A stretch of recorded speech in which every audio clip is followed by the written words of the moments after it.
associate justices by the sitting president whose term of office is about to expire, then the possibility that we are going to have no Supreme Court will happen, because the Constitution would not be able to cover the instances of such contingency to have to occur in this in our nation, and we are putting in danger the security of this nation if we are going to allow that. Attorney Labino, if I may ask, it's only the Chief Justice who is retiring, so therefore, wouldn't the Supreme Court continue to function because there are still 14 justices constituting a quorum? Well, it can function, but it is going to be subjected to pressure, because if you are going to let only an acting Chief Justice to be in power, then that acting Chief Justice would possibly, and it is human error on the part of everyone, that he could be subjected to pressure. And an acting Chief Justice cannot act independently from the appointing authority, for sure. And it is not good to have that kind of situation whereby we are letting the justice of the Supreme Court or the Supreme Court as a body subjected to the pressure coming from the executive department. Thank you. Senator Franklin Drilon, for the negative side, 2 minutes, 30 seconds to argue that President Arroyo's appointing the next Chief Justice is not beneficial. Is public interest served if President Arroyo is allowed to violate the ban against midnight appointments? Is there any benefit to our society if President Arroyo will appoint the next Chief Justice? Clearly, the answer is in the negative.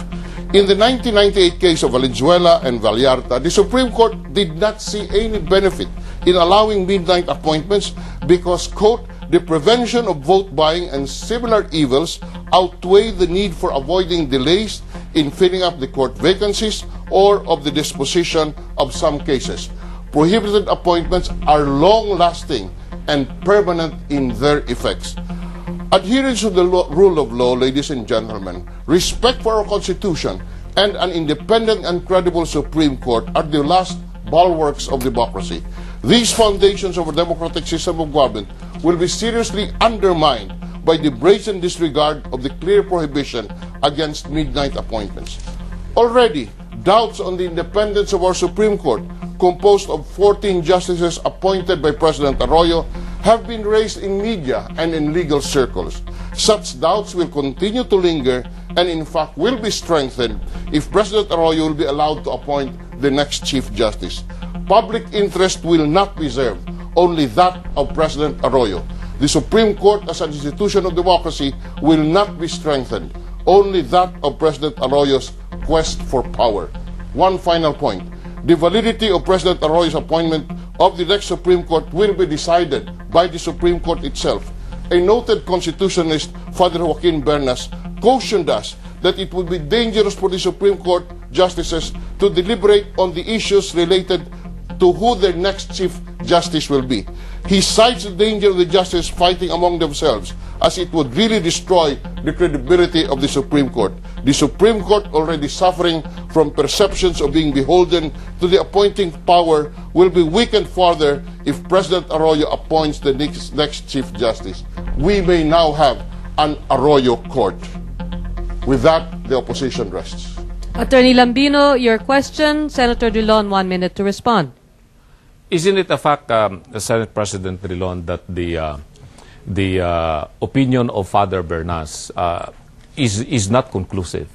It is the same as that opinion of Senior Justice Florence Regalado, who said that the appointment, the midnight appointment rule under Section 15, Article 7, does not apply to the appointments in the judiciary. For that matter, more particularly to the Supreme Court. Well, it's not controlling, but the opinion of a noted constitutionalist like Father Bernas is certainly very persuasive. And moreover, the Supreme Court in the case of Vallarta, after citing the opinion of Justice Regalado, stated that this opinion was accepted without any further research or debate. And by the way, Attorney Lambino cites the appointment of the 8 Court of Appeals justices. The records will show that the appointment of the 8 Court of Appeals justices were done 1 day before the ban started in 1998. So even the appointing power, President Ramos, recognized that the ban on appointments applies to the judiciary by placing the date 1 day before the appointment, before the ban on appointments. And the Office of the President sought permission from the COMELEC to issue those appointments on the 8 Court of Appeals justices.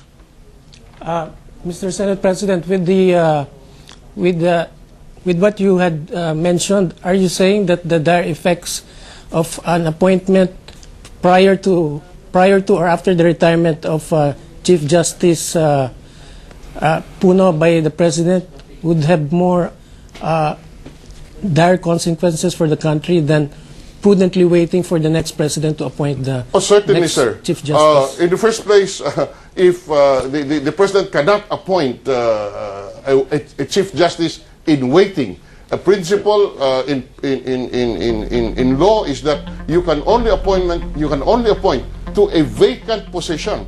If the President appoints before May 17, there is no vacancy, and therefore the appointment is void.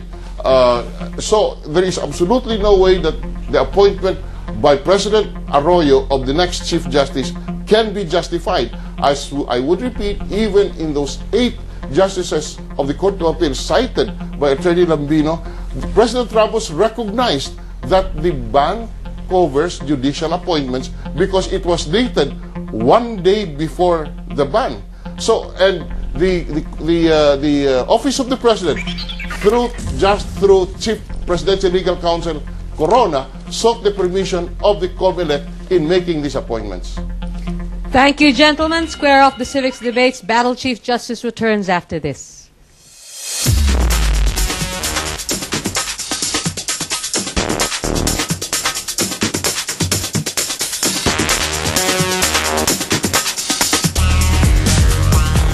Welcome back to Square Off the Civics Debates. We've heard the arguments for and against the proposition that President Gloria Macapagal Arroyo must appoint the next Supreme Court Chief Justice, with our debaters explaining basically why she can or cannot, why she should or should not, and what good it will do or will not do. Closing statements now, Attorney Lambino for the affirmative side. 2 minutes, sir. The rule on midnight appointment as provided under Article 7, Section 15 is clearly applicable only to executive positions. This is the position taken by noted constitutionalist Regalado Maambong, a member of the 1986 Constitutional Commission, the position taken by Senior Associate Justice Florence Regalado.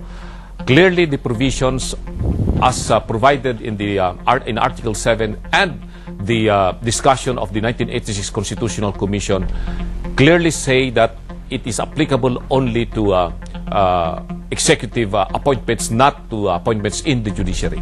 This is also the opinion of noted lawyer Estelito Mendoza and former Justices Joseph Belsuillo and Consuelo Inares Santiago, that the rule against midnight appointment does not apply to the appointment to members of the Supreme Court, much less to that of the Chief Justice.